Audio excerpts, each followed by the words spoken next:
I don't know if I covered this, but I mean, if we take a look at this picture, maybe I did cover this. I don't remember. But here we have the pinup girl here, and we have the cat over here, and then we have, of course, the Nazi bullshit, and the death. It's power. This is represented here because this helmet really represents the head of a penis. Okay, and then here's the vagina.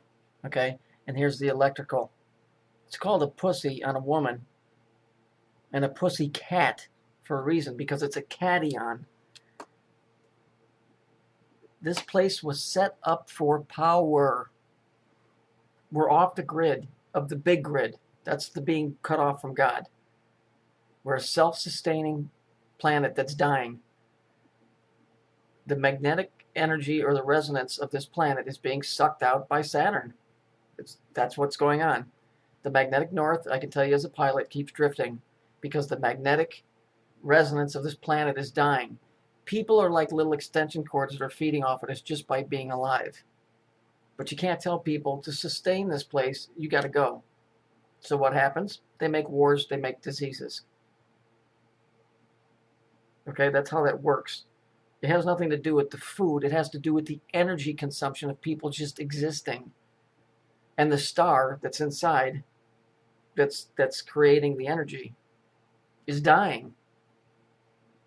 Now, the Georgia Guidestones say 500 million. That's because if you were to balance it out, the world could sustain itself, maybe indefinitely, at no more than 500 million people without losing. It's a balancing act between what Saturn is sucking out of the planet and how many people are running around here. At the rate that it's going, it can't sustain it because we're cut off the original grid. In other words, we don't have any power coming in. We're creating our own power with CERN and other things, looking for negative neutrinos and all of that crap. But when you tell the rest of the world, look, you got to go, well, it's the whole Star Trek thing, isn't it? The needs of the many outweigh the needs of the few. Well, the few is a few hundred billion or a few hundred million people. We're talking what? There's 8 billion people and they want to reduce it to 500 million? So you can already guess that that's going to be specific bloodlines with certain theologies, and that don't include me or you. This place, we're on a dying battery. And all of these wars are being fought over power. Literally. And I don't mean governmental power, I mean energy. They're all set up on grids of power, and things don't work like you think they do. There's a whole story being told just in this picture, but it's the same story that's being told in all of these other pictures. This planet is dying. If you look at vegetables and stuff that grow up by Alaska, by the poles, they're always bigger than they are over here. Because of the magnetics. Everything used to be bigger. People, animals, now it's smaller.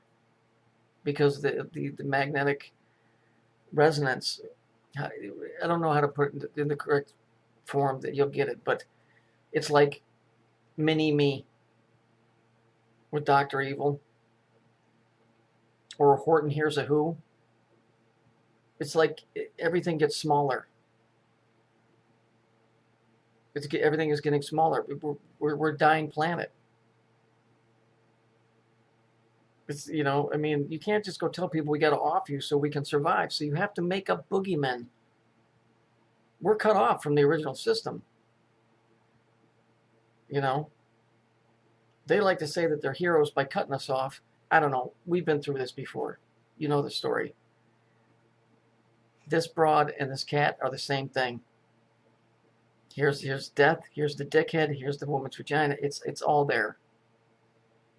So the sexual act is a violent act, but yet it brings creation.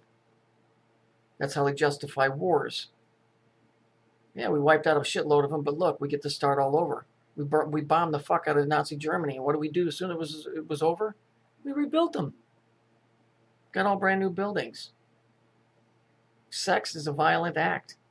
That's why you'll find it always in the movies with sex and violence. Emanates from the same part of the head. This thing is really big, but you can understand the basic childlike story the best way that I can explain it to you. Religions are built up around all of this stuff. Jesus knew how this stuff worked, man, and that's why he called these fuckers out on it. You know, basically he was just saying, stop fucking running around playing a role, you assholes. We all know how it works. Doesn't matter if you believed in him or not. It's just take it for what he stood for. The truth. To cut out all of this bullshit and just level with the people. Just fucking level with the people. Stop standing around like you're some kind of holy roller and you're better than everybody. Because you ain't. We're killing each other because planets and stars line up a specific way. It's like playing a record over and over. It's so fucked up. It's insane. But it is what it is. So do your best to understand, because I'm doing the best I can to explain it. And it's nothing to say that I'm correct. I'm just trying to explain it to you from the way that I'm seeing it.